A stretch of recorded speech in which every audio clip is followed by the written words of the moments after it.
الحمد للہ نحمده ونصلی علی رسوله الکریم وعلی آلہ واصحابہ الطاہرین اجمعین الی یوم الدین. اما بعد فاعوذ باللہ من الشیطان الرجیم. بسم اللہ الرحمن الرحیم. یا ایھا الذین آمنوا اتقوا اللہ وَلْتَنْظُرْ نَفْسٌ مَا قَدَّمَتْ لِغَدٍ وَاتَّقُوا اللَّهَ إِنَّ اللَّهَ خَبِيرٌ بِمَا تَعْمَلُونَ. وَلَا تَكُونُوا كَالَّذِينَ نَسُوا اللَّهَ فَأَنْسَاهُمْ أَنفُسَهُمْ أُولَٰئِكَ هُمُ الْفَاسِقُونَ. صدق اللہ العظیم. عمل سے زندگی بنتی ہے، جنت بھی جہنم بھی. خاکی اپنی فطرت میں ناری ہے ناری.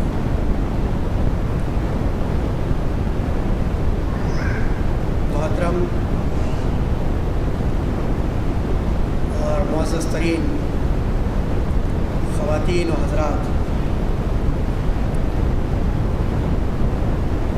رمضان المبارک کی بابرکت اور پربہار سعادتوں سے ابھی ہم گزرے ہیں. 2 ہفتوں کا عرصہ ہو رہا ہے. یقیناً وہ لوگ بہت خوش نصیبوں میں شمار ہوں گے جنہوں نے ان لمحات میں اپنے لیے رحمت، مغفرت اور نجات کا سامان کیا. یقیناً وہ لوگ بہت خوش قسمت ہوں گے اور کامیاب ہوں گے، بامراد ہو گئے ہوں گے جنہوں نے رمضان المبارک کی ان مبارک گھڑیوں میں اپنے لیے رحمت، مغفرت اور نجات کا سامان کر لیا. در حقیقت کامیابی کا معیار یہ نہیں ہے کہ انسان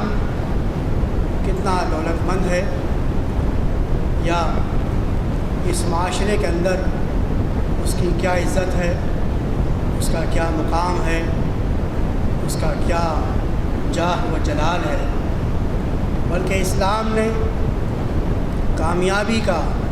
کامرانی کا ایک انقلابی تصور دیا ہے.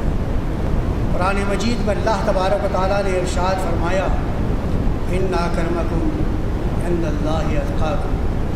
تم میں سب سے زیادہ معزز، مکرم، قابل احترام اور کامیاب شخص وہ ہے جو سب سے زیادہ اللہ تبارک و تعالیٰ کے نزدیک خشیت رکھتا ہو اور اللہ سے ڈرتا ہو، اور جس کے اندر اللہ تبارک و تعالیٰ کا تقویٰ موجود ہے. رمضان المبارک اور روزے کے مقصد کے بارے میں اللہ تبارک و تعالیٰ نے قرآن مجید میں ارشاد فرمایا، کتب علیکم الصیام کما کتب علی الذین من قبلکم لعلکم تتقون. اسلام نے ہم پر جو فرائض، جو عبادتیں ہم پر فرض کی ہیں، ان تمام عبادتوں کا کوئی نہ کوئی مقصد رکھا. روزہ کی عبادت کا مقصد اللہ تبارک و تعالیٰ کا تقویٰ حاصل کرنا تھا، اللہ تبارک و تعالیٰ کی خشیت حاصل کرنا تھا، اللہ تبارک و تعالیٰ کا قرب حاصل کرنا تھا.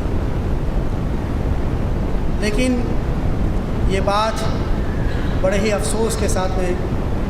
کہنی پڑتی ہے، بلکہ یہ ہماری بدقسمتی ہے کہ ہم رمضان المبارک کے اصل مقصد کو فراموش کر دیتے ہیں، اس کو بھول جاتے ہیں. اور جیسے ہی رمضان کا مہینہ ختم ہو جاتا ہے،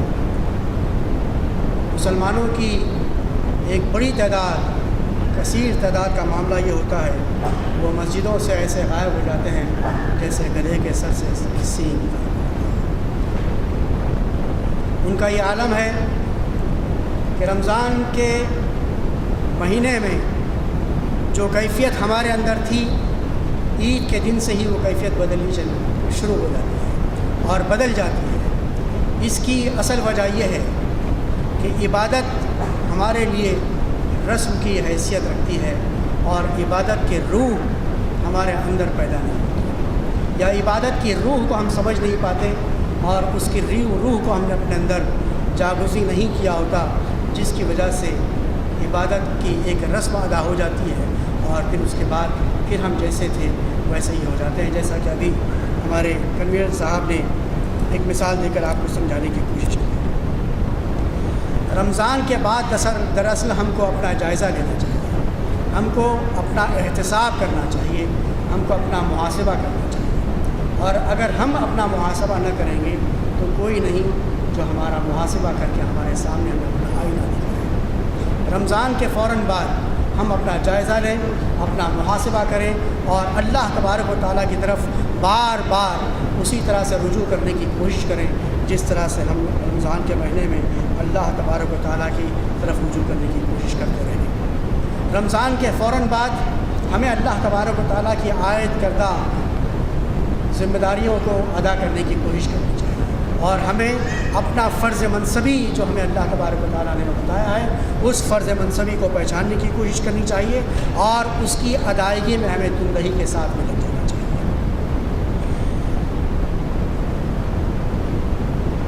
اللہ تبارک و تعالیٰ نے قرآن مجید میں ارشاد فرمایا، ان اللہ لا یغیر ما بقوم حتی یغیر ما بانفسہم۔ کسی شاعر نے قرآن مجید کی اس آیت کا ترجمہ اس طرح سے کیا ہے، خدا نے آج تک اس قوم کی حالت نہیں بدلی، نہ ہو جس کو خیال آپ اپنی حالت کے بدل دیں گے۔ خدا نے آج تک اس قوم کی حالت نہیں بدلی، نہ ہو جس کو خیال آپ اپنی حالت کے بدل دیں گے۔ اگر ہم اپنی ذمہ داریوں کو نہیں سمجھیں گے اور ہم اپنی ذمہ داریوں کو ادا کرنے کی طرف آگے نہیں بڑھیں گے تو پھر یقیناً کوئی ایسا اس دنیا کے اندر نہیں ہے جو اللہ تبارک و تعالیٰ کی عائد کرتا ہے ان ذمہ داریوں کو ادا کرنے کے لیے آگے بڑھے گا، اور اس کا نتیجہ یہ ہوگا کہ اللہ تبارک و تعالیٰ کے یہاں پر ہماری پکڑ ہوگی، اور یہی بات رمضان المبارک کا مہینہ ہمیں جو ہے وہ سکھا کر کے گیا۔ میں نے یہ کہا کہ رمضان کا مہینہ تقویٰ کی تعلیم ہمیں دے کر کے گیا ہے، تقویٰ کی یاد دہانی کرا کر کے ہمیں گیا ہے، اور تقویٰ کی صفت اللہ تبارک و تعالیٰ کا خوف ہمارے اندر پیدا کرنے کی تعلیم ہمیں دے کر کے گیا ہے۔ ایک مرتبہ حضرت ابی بن کعب رضی اللہ تعالیٰ عنہ نے حضرت عمر رضی اللہ تعالیٰ عنہ سے پوچھا کہ آپ یہ بتائیے کہ آخر تقویٰ کیا ہے۔ حضرت عمر رضی اللہ تعالیٰ عنہ نے ان سے جواباً یہ پوچھا کہ کیا کبھی تم ایسی پگڈنڈی سے یا ایسے کبھی کسی تنگ راستے سے گزرے ہو جس کے دونوں طرف کانٹے لگے ہوئے ہوں یا خاردار جھاڑیاں ہوں؟ حضرت ابی بن کعب نے کہا کہ ہاں میں ایسے راستے سے گزرا ہوں یقیناً۔ تو حضرت عمر نے دوبارہ پوچھا کہ ایسے راستے سے جب تم گزرے ہو تو کیسے گزرے؟ حضرت ابی بن کعب نے جواب دیا کہ ایسے راستے سے جب میں گزرا یا گزرتا ہوں تو اپنے دامن کو سمیٹتے ہوئے گزرتا ہوں۔ اس پر حضرت عمر رضی اللہ تعالیٰ عنہ نے جواب دیا کہ یہ بس یہی تقویٰ ہے۔ اس دنیا کے اندر گناہوں اور خرافات کے سمندر کے اندر رہتے ہوئے، گناہوں کے ڈوبے ہوئے سمندر کے اندر رہتے ہوئے بھی اپنے دامن کو بچا کر کے چلنا یہ تقویٰ ہے۔ یہ بڑی ہی قابل غور بات ہے۔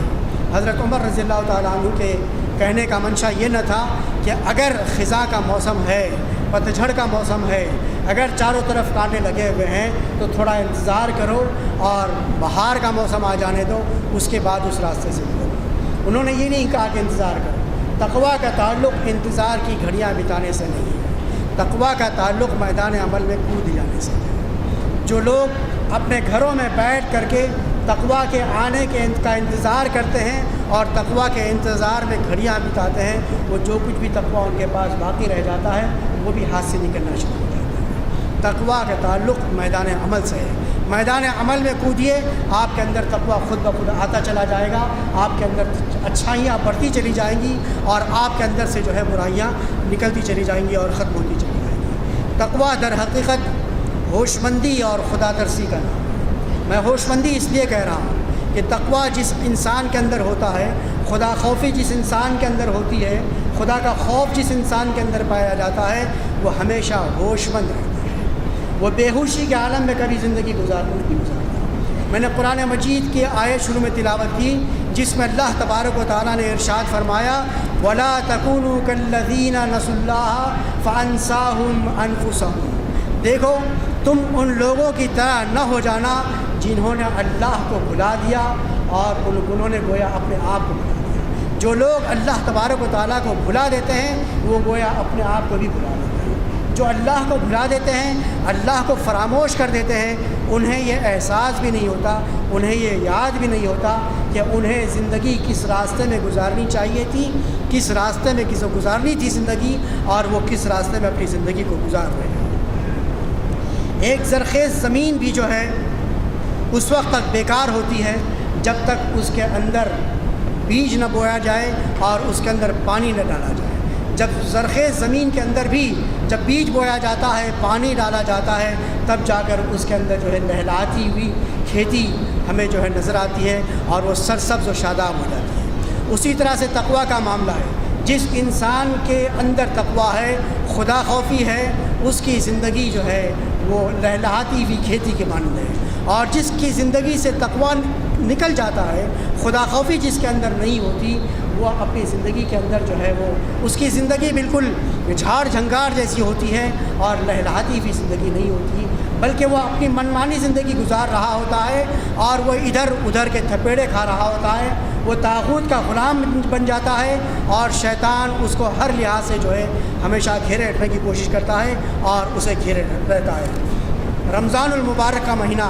ہمیں بار بار یہ یاد دلا کر کے گیا ہے، صبح کے اوقات میں بھی، دوپہر کے اوقات میں بھی، شام کے اوقات میں بھی، رات کے اوقات میں بھی، نیند کے اوقات میں بھی رمضان کا مہینہ ہمیں یاد دلا کر کے گیا ہے کہ اپنے اندر تقویٰ پیدا کرو، خدا ترسی پیدا کرو، خدا کو یاد کرو، وہی تمہارا خالق، وہی تمہارا مالک، وہی تمہارا رب ہے۔ لیکن یاد رکھیے، جس اللہ کے بارے میں یہ بات یہ کہی جا رہی ہے کہ وہ ہمارا خالق ہے، مالک ہے، رازق اور حاکم ہے، وہی ہمارا الہ ہے، وہ اللہ صرف رمضان کی حد تک ہمارا معبود، ہمارا خالق، ہمارا مالک اور حاکم نہیں، بلکہ رمضان کے بعد پورے سال کے باقی 11 مہینوں کے اندر بھی وہی ہمارا رازق، خالق، مالک اور حاکم ہے، وہی ہمارا الہ ہے۔ وہ رمضان کے علاوہ بھی ہمارے اوپر اسی طرح سے نظر رکھے ہوئے ہیں جس طرح کہ رمضان کے اندر روزوں کی حالت میں ہم نے یہ تصور اپنے اندر جاگزی کیا تھا، پیدا کیا تھا، یہ تصور ہمارے اندر تھا کہ میرا رب مجھے نہیں دیکھ رہا، میرا رب مجھے دیکھ رہا ہے، لہٰذا میں اپنے حلق سے پانی کا ایک گھونٹ بھی روزے کی حالت میں نہیں اتار سکتا۔ تو یہ گویا تربیت کا مہینہ تھا، یہ گویا تزکیے کا مہینہ تھا، جسے ہمیں سال کے باقی 11 مہینوں کے بھی اندر ہمیں یاد رکھنا چاہیے۔ رمضان کے اندر ہمیں ایک اور چیز سکھائی گئی، وہ ہے اللہ تبارک و تعالیٰ کا شکر بجا لانا۔ اللہ کا شکر ہی تو ہم بجا لا رہے تھے، جس کے نتیجے میں ہم صبح اور شام، دن کے اوقات میں بھی اور رات میں بھی اپنی میٹھی نیند کو ہم نے تج کیا اور اللہ کے حضور میں اللہ کے حضور میں ہم مسجدوں میں حاضر ہوئے اور اپنا سر تسلیم، اپنا سر جو ہے اللہ کے حضور میں ہم نے ٹکا دیا۔ یہ رمضان کے مہینے کی کیفیت تھی، ہم نے شکر گزاری اور رمضان کے مہینے میں ادا کی۔ رمضان کے علاوہ بھی ہمیں اللہ تبارک و تعالیٰ کا شکر بجا لانا چاہیے۔ دیکھیے، اللہ تبارک و تعالیٰ نے اس زمین کے اندر انسانوں کو نہ صرف بسایا بلکہ انسانوں کے رہنے کے لیے اور ان کے کھانے پینے کے لیے، ان کی زندگی کے تمام ضروریات کا اللہ تبارک و تعالیٰ نے اس کے اندر انتظام کیا ہے۔ اللہ تبارک و تعالیٰ نے قرآن مجید میں ارشاد فرمایا، وَلَقَدْ مَكَّنَّاكُمْ فِي الْأَرْضِ وَجَعَلْنَا لَكُمْ فِيهَا مَعَائِشَ قَلِيلًا مَا تَشْكُرُونَ، کہ ہم نے تمہیں زمین کے اندر بسایا اور تمہارے لیے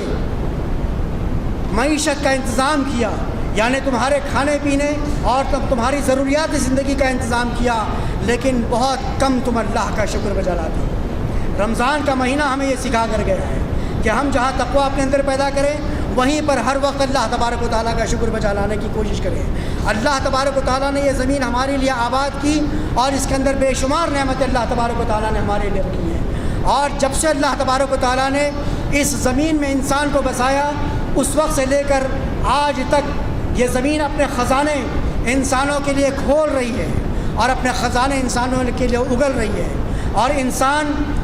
اس زمین سے برابر اللہ تبارک و تعالیٰ کے اس زمین کے خزانوں سے برابر استفادہ کیے جا رہا ہے، برابر فائدہ اٹھایا جا رہا ہے اور برابر اس سے جو ہے وہ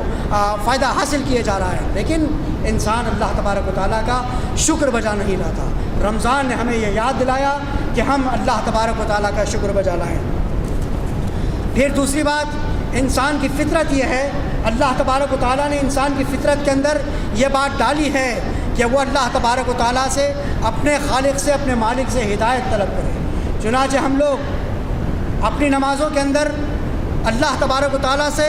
ہدایت طلب کرتے ہیں۔ سب سے پہلے تو ہم اللہ تبارک و تعالیٰ کے سامنے اپنا اقرار بندگی کرتے ہیں،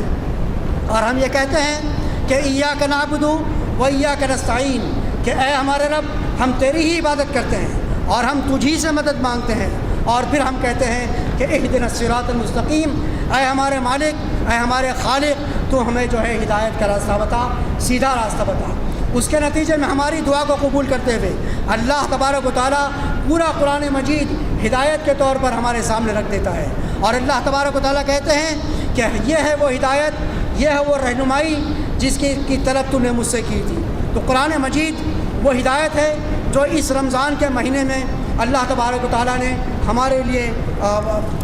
یہ ہدایت اللہ تبارک و تعالیٰ نے ہمارے لیے بھیجی ہے، اور اس ہدایت سے فائدہ اٹھانا اور اس ہدایت کے مطابق زندگی گزارنا یہ ہمارے فرائض اور ہماری ذمہ داریوں میں سے ایک اہم ترین ذمہ داری ہے۔ لیکن یہ بات یہ بڑے افسوس کے ساتھ میں کہنی پڑتی ہے کہ قرآن مجید کا معاملہ بھی ویسا ہی ایک رسمی عبادت کے طور پر رہ گیا ہے جس طرح سے ہماری دیگر عبادتوں کا معاملہ محض رسمی طور پر رہ گیا ہے۔ جس طرح سے ہم رمضان کے روزے رکھ کر اور رمضان کے اندر ہم تمام حدود و قیود کی پابندی کرتے ہوئے اپنی زندگی گزارتے ہیں، لیکن رمضان کے فوراً بعد ہم ان تمام چیزوں کو، ان تمام حدود و قیود کو بھول جاتے ہیں جن حدود و قیود کا ہم نے رمضان المبارک میں خیال رکھا تھا۔ اسی طرح سے رمضان میں ہم نے قرآن مجید کو سنا، صبح شام خوش الحان قاری کے پیچھے ہم نے نماز پڑھنے کی کوشش کی، اپنی راتوں کی نیند تج کی، قربان کی، اور خوش الحان قاری کو تلاش کیا اور اس کے پیچھے ہم نے قرآن کو سنا۔ لیکن رمضان کے بعد ہم اسے جزدانوں میں لپیٹ کر کے رکھ دیتے ہیں، اور پھر اس کو ہم اسی وقت کھولتے ہیں جب دوسرا رمضان آتا ہے۔ یہ بڑے افسوس کی بات ہے۔ اس کا معاملہ پورے سال بھر ہمارے ساتھ میں رہنا چاہیے۔ آج مسلمانوں کے پاس قرآن مجید جیسا ہدایت نامہ موجود ہے، لیکن اس کے باوجود یہ قوم جو ہے وہ قعر مذلت کے اندر گرتی چلی جا رہی ہے۔ اس کی وجہ یہی ہے کہ ہمارا تعلق قرآن مجید کے ساتھ میں جس طرح سے اور جیسا ہونا چاہیے ویسا تعلق ہمارا قرآن مجید کے ساتھ میں نہیں ہے۔ اگر ہے تو ہمارا تعلق صرف اسے ایک مقدس کتاب کو پڑھنے جیسا تعلق باقی رہ گیا ہے، لیکن اس کے مفاہیم کو، اس کے موضوع کو اور اس کے پیغام کو سمجھ کر اپنی زندگی کو سنوارنے کا ہمارا تعلق قرآن مجید کے ساتھ میں نہیں ہے۔ ہمیں ضرورت ہے اس بات کی کہ ہم پوری قوم کو یہ بتائیں کہ قرآن مجید محض دیگر مذہبی کتابوں کی طرح ایک مقدس آسمانی کتاب ہی نہیں ہے، بلکہ یہ زندگی کے لیے ایک ہدایت نامہ ہے۔ حضرت ابو ہریرہ رضی اللہ تعالیٰ عنہ سے کئی احادیث مروی ہیں۔ حضرت ابو ہریرہ رضی اللہ تعالیٰ عنہ کا خود یہ قول ہے کہ جس گھر کے اندر قرآن مجید پڑھا جاتا ہے اس گھر کے اندر اللہ تبارک و تعالیٰ خیر و برکت پیدا فرماتا ہے، اس گھر کے اندر فرشتے آتے ہیں اور اس گھر کے اندر سے شیطان نکل کے چلا جاتا ہے۔ لیکن جس گھر کے اندر قرآن مجید نہیں پڑھا جاتا اس گھر کے اندر اللہ تبارک و تعالیٰ تنگی پیدا کرتا ہے، اس گھر کے اندر سے اللہ تبارک و تعالیٰ خیر و برکت کو نکال دیتا ہے، اور اس گھر کے اندر جو ہے شیطان داخل ہو جاتا ہے، شیطان اپنا قبضہ ان گھروں کے اندر جما لیتا ہے، اور ان گھروں کے اندر سے جو ہے فرشتے باہر نکل کے چلے جاتے ہیں۔ آپ صلی اللہ علیہ وسلم نے ارشاد فرمایا، ان الذی لیس فی جوفہ شیء من القرآن کالبیت الخرب۔ آپ صلی اللہ علیہ وسلم نے ارشاد فرمایا کہ جس شخص کے سینے میں قرآن مجید کا کوئی حصہ محفوظ نہ ہو تو وہ ایک ویران گھر کے مانند ہے۔ یہ کتنی اہم بات ہے جو کہی جا رہی ہے کہ کسی شخص کے اندر قرآن مجید کا کچھ حصہ اگر موجود نہ ہو تو اس کا سینہ اور اس کا وہ شخص جو ہے وہ ویران گھر کے مانند اس کا سینہ ہے۔ جس طرح سے ایک گھر بڑا خوبصورت گھر آدمی نے انسان نے بنایا ہے، اپنی پوری زندگی کی کمائی اس کے اندر لگا دی ہے اور اپنے آرام کے لیے، اپنی آلائش کے لیے ساری چیزیں اس کے اندر مہیا کر دی ہیں، لیکن اس کے اندر وہ خود رہتا نہیں ہے، یا یہ ہے کہ اس کے اندر مکان تو ہے لیکن مکین اس کے اندر نہیں ہے، مکینوں سے خالی ہے، ویران گھر پایا جاتا ہے، اسی طرح سے میرا اور آپ کا معاملہ ہے۔ اگر ہمارے سینوں کے اندر قرآن مجید کا کچھ حصہ اگر نہیں پایا جاتا، نہیں موجود ہے، تو ہماری زندگی اور ہمارا یہ سینہ، ہمارا یہ جسم اس ویران کے گھر کے مانند ہے جس کے پاس سب کچھ تو ہے لیکن رہنے والا کوئی نہیں ہے۔ ہمارے پاس ایمان ہے، نمازیں ہیں، سر ہمارا اللہ کے حضور میں ٹکتا ہے، حج بھی کرتے ہیں، ہم روزہ بھی رکھتے ہیں اور تراویح بھی پڑھتے ہیں، قیام اللیل کا انتظام بھی کرتے ہیں، لیکن خود کے اندر قرآن موجود نہیں ہے۔ ہمارا معاملہ جو ہے ویران گھر کے مانند پایا جاتا ہے۔ میں آپ کے سامنے، آپ حضرات اکثر و بیشتر یہ بات مختلف تقاریر میں، مختلف خطبوں میں، مختلف درسوں میں، مختلف مواعظ کے اندر سنتے ہیں کہ قرآن مجید ہدی للمتقین ہے اور قرآن مجید ہدی للناس بھی ہے۔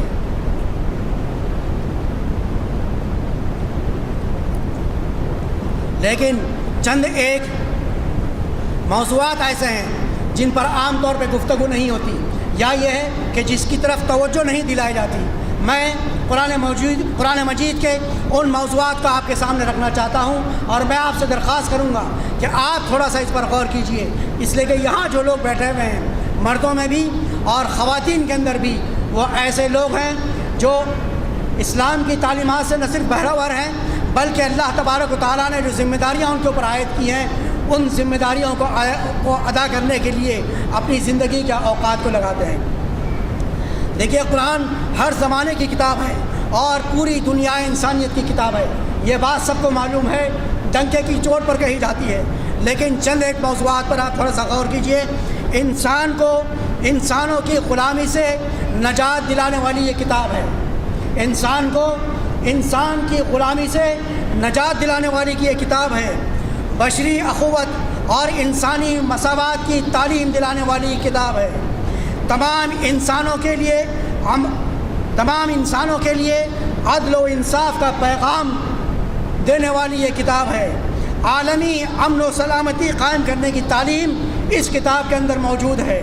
پھر میں دہراتا ہوں، عالمی امن و سلامتی کی تعلیم اور عالمی امن و سلامتی قائم کرنے کی تعلیم اس کتاب کے اندر پائی جاتی ہے اور موجود ہے۔ غیر مسلموں کے ساتھ میں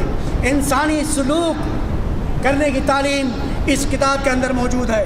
عقائد و نظریات کی اصلاح اور درستگی اس کتاب کے اندر موجود ہے۔ لیکن بڑے افسوس کے ساتھ میں کہنا پڑتا ہے کہ وہ مسلمان جس کے پاس اتنی اچھی کتاب ہے، جس کے پاس نظریات کی اصلاح کی کتاب ہے، وہ اس کتاب کو چھوڑ کر اس دنیا کے اندر انسانوں کے پیش کیے ہوئے نظریات کے پیچھے دوڑتا ہے اور اس پر عمل کرنے کی کوشش کرتا ہے۔ احترام انسانیت اور حقوق انسانیت کا پازیٹیو اپروچ، مثبت اقدام، یہ قرآن مجید کی تعلیمات ہمیں سکھاتی ہے۔ اللہ کی عبادت اور اس کا تقویٰ یہ کتاب ہمیں سکھاتی ہے۔ نفوس انسانی کا قرآن مجید تزکیہ کرتا ہے۔ خاندانی نظام کی تشکیل کی سبیل قرآن مجید کے اندر موجود ہے۔ میں پھر دہراتا ہوں کہ خاندانی میں نظام کی تشکیل کی سبیل قرآن مجید کے اندر موجود ہے، اور عورت کے ساتھ میں انصاف کی تعلیم قرآن مجید دیتا ہے۔ ایک ایسی امت کی تشکیل کا درس قرآن مجید دیتا ہے جو پوری انسانیت کے سامنے شہادت حق کا فریضہ انجام دے۔ ایک ایسی امت کی تشکیل کا درس قرآن مجید دیتا ہے، اور ایسی امت کی تشکیل کرنا قرآن مجید سکھاتا ہے جو پوری انسانیت کے سامنے شہادت حق کا فریضہ انجام دے، اور ساتھ ہی ساتھ پوری دنیا انسانیت کو اللہ کی طرف بلانا اور ایک عالمی نظام وجود میں لانا جو باہمی تعاون و ہمدردی کی بنیاد پر قائم ہو، یہ تعلیم بھی قرآن مجید کے اندر موجود ہے۔ خواتین و حضرات، یہ وہ ساری چیزیں تھیں اور ان جیسی اور بھی بہت ساری چیزیں تھیں جو ہم نے رمضان المبارک میں خوش الہان قاری کے پیچھے تراویح کی نماز میں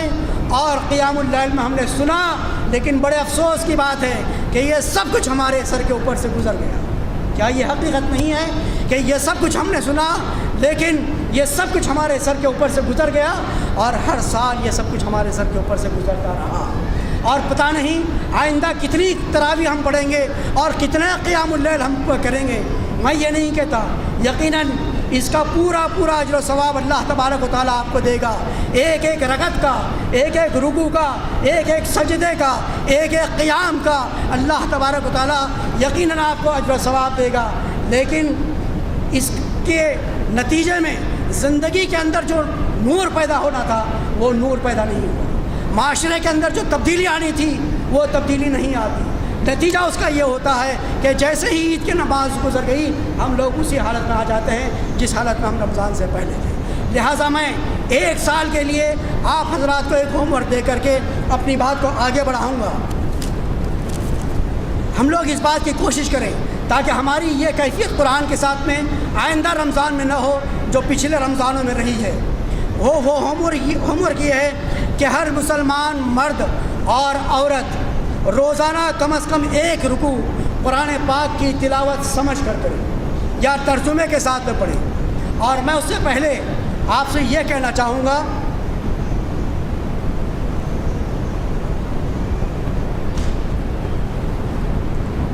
کہ قرآن مجید کے ترجمے اور تفاسیر کو پڑھنے سے پہلے ان بزرگوں کو دعائیں دیجیے جنہوں نے اس کتاب کو، اس کے موضوعات کو، اس کے مفاہیم کو، اس کی تفاسیر کو میری اور آپ کی زبان میں منتقل کیا۔ یہ تشتری میں رکھ کر ہمیں ملا ہے، ہمیں اس کے لیے کوئی محنت کرنے کی ضرورت نہیں پڑی۔ اس سے زیادہ خوش نصیبی ہماری کیا ہو سکتی ہے کہ جس زبان میں ہم چاہیں اس زبان میں قرآن مجید کا ترجمہ ہمارے سامنے موجود ہے۔ ایک زمانہ تھا جب قرآن مجید کا ترجمہ تلاش کرنے کی بات آتی تو کہیں سے ہندی اور کہیں سے انگریزی کا ترجمہ مل جاتا، لیکن آج ہندوستان میں بزرگوں نے قرآن مجید کے تقریباً 20-25 زبانوں کے اندر ترجمے کیے ہیں۔ اگر آپ کو اردو نہیں آتی، انگریزی نہیں آتی، ہندی نہیں آتی، اور اگر آپ اپنی صرف علاقائی زبان میں اس کو سمجھنا چاہتے ہیں، پڑھنا چاہتے ہیں تو وہ بھی موجود ہے۔ لہٰذا ان بزرگوں کو دعائیں دیجیے کہ اللہ تبارک و تعالیٰ ان کی مغفرت فرمائے اور اس کے نتیجے میں ان کو جنت الفردوس میں جگہ عطا فرمائے کہ انہوں نے قرآن مجید کو ہماری اپنی زبان میں منتقل کیا۔ تو ہوم ورک کا ایک پہلا درس یہ تھا کہ ہر مسلمان مرد اور عورت روزانہ کم از کم ایک رکوع قرآن پاک کی تلاوت سمجھ کر کرے۔ اگر ایک رکوع زیادہ ہوتا ہے تو ایک آیت ہی صحیح، اگر رکوع زیادہ ہوتا ہے تو ایک آیت ہی صحیح، لیکن اسے ایک اپنا معمول بنا لیجئے تاکہ آئندہ جب رمضان آئے گا تو کچھ تو ہمارے پلے پڑے گا کہ کیا پڑھا امام صاحب نے اور انہوں نے کیا سمجھا، تاکہ ہماری زندگی کے اندر جو ہے نور پیدا ہوتا چلا جائے اور ہماری زندگی منور ہوتی چلی جائے۔ دوسری بات یہ ہے کہ مساجد میں قرآن سمجھنے کے لیے اجتماعی مجلسیں قائم کی جائیں، اور جہاں اجتماعی مجلسیں ہیں قائم ان کو منور کیا جائے اور ان کے اندر شرکت کی جائے، ان کے اندر تعداد کا اضافہ کیا جائے، اس لیے کہ نبی اکرم صلی اللہ علیہ وسلم نے ارشاد فرمایا خیرکم من تعلم القرآن وعلمہ، تم میں سب سے بہترین شخص وہ ہے جو قرآن کو سیکھے اور قرآن مجید کو سکھائے۔ تیسری بات یہ ہے، مائیں اس پر خاص توجہ دیں، چھوٹے بچوں کو قرآن کی صورتیں ترجمے کے ساتھ میں پڑھائی جائیں اور یاد کرائی جائیں۔ چھوٹے بچوں کو قرآن مجید کی چھوٹی چھوٹی صورتیں ترجمے کے ساتھ میں پڑھائی اور یاد کرائی جائیں تاکہ بچوں کو اس بچپن ہی سے معلوم ہو جائے کہ یہ وہ کتاب ہے جو صرف رٹنے کی نہیں ہے بلکہ سمجھنے کی بھی ہے، اس کا تعلق سمجھنے سے بھی ہے اور اس کا تعلق عمل کرنے سے بھی ہے۔ جب یہ بات ان کے ذہن کے اندر بچپن ہی میں ڈال دی جائے گی تو زندگی کے باقی ایام میں بھی وہ اس پر عمل کرنے کی کوشش کریں گے۔ محترم سامعین، میں نے آپ حضرات کے سامنے ایک بات کہی تقویٰ کے متعلق، دوسری بات میں نے آپ سے یہ کہی کہ آپ اللہ تبارک و تعالیٰ کے شکر گزار بننے کی کوشش کریں، اور تیسری بات یہ کہی کہ قرآن مجید کو رمضان کے بعد میں جزدانوں میں لپیٹ کر مت رکھیے بلکہ اسے اپنی زندگی کا پڑھنے کا، پڑھانے کا، سمجھنے کا اور سمجھانے کا ایک معمول بنائیں۔ ایک آخری بات یہ ہے کہ رمضان المبارک ہمیں ایک اور درس دے کر کے گیا ہے، وہ یہ ہے کہ ہم اللہ تبارک و تعالیٰ کی مخلوق کی خدمت کریں۔ انسانوں کے اندر اللہ تبارک و تعالیٰ نے ہر انسان کے اندر خدمت کا ایک جذبہ بیدار رکھا ہے اور جذبہ پیدا کیا ہے۔ انسانوں کی خدمت کا جذبہ اللہ تبارک و تعالیٰ نے انسانوں کے اندر ودیعت کر کے رکھا ہے، اور نبی اکرم صلی اللہ علیہ وسلم نے ارشاد فرمایا الراحمون یرحمہم الرحمن، الراحمون یرحمہم الرحمن ارحموا من فی الارض، یرحمکم من فی السماء او کما قال علیہ الصلوۃ والسلام، کہ رحم کرنے والوں پر رحمان رحم کرتا ہے، تم ان لوگوں پر رحم کرو جو زمین میں ہیں، وہ جو آسمان میں ہے تمہارے اوپر رحم کرے گا۔ یہی تو وجہ تھی کہ اسی لیے تو ہم نے رمضان کے مہینے میں ہم نے اپنے زکوٰۃ بھی ادا کی، اور نماز عید کی نماز سے پہلے ہم نے صدقہ فطر بھی ادا کیا۔ تو گویا یہ بھی ایک درس تھا کہ ہم رمضان کے علاوہ باقی دنوں میں بھی انسانوں کی خدمت دو طرح سے کریں، ایک یہ کہ اللہ تبارک و تعالیٰ کا پیغام جن لوگوں تک نہیں پہنچا ہے ان لوگوں تک اللہ تبارک و تعالیٰ کے پیغام کو پہنچا کر ان کی خدمت کریں، اور دوسرا طریقہ انسانوں کی خدمت کا یہ ہے کہ ہم ان کا مالی تعاون کریں۔ یہ ہماری ذمہ داریوں میں سے ایک اہم ترین ذمہ داری ہے۔ یہ وہ چیزیں تھیں جو رمضان المبارک کا مہینہ ہمیں سکھا کر گیا، اور ہمیں اس کو یاد رکھنا چاہیے اور زندگی کے باقی ایام میں اس پر عمل کرنے کی کوشش کرنی چاہیے۔ وما علینا الا البلاغ۔ جزاکم اللہ۔